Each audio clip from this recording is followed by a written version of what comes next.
One of the things that we see that we're most excited about is over the past 4 to 5 years, Alder has made a strategic move to focus more on commercial, industrial, and even utility scale solar projects. Not only do we see that on a national level, the solar and renewable industry is moving into these larger projects and working more with utilities, but we also enjoy working with industrial clients to make a large impact on their overall energy spend.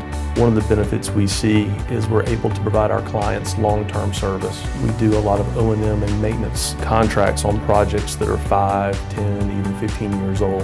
I think it's exciting for us to do this for a few reasons. One, it allows us to continue to learn more about our systems and take best practices from service work back into our construction areas. And at the same time, it gives us a reason to work harder to become better in construction so that those long-term service contracts are easier for us to maintain and we're providing a better service to our clients.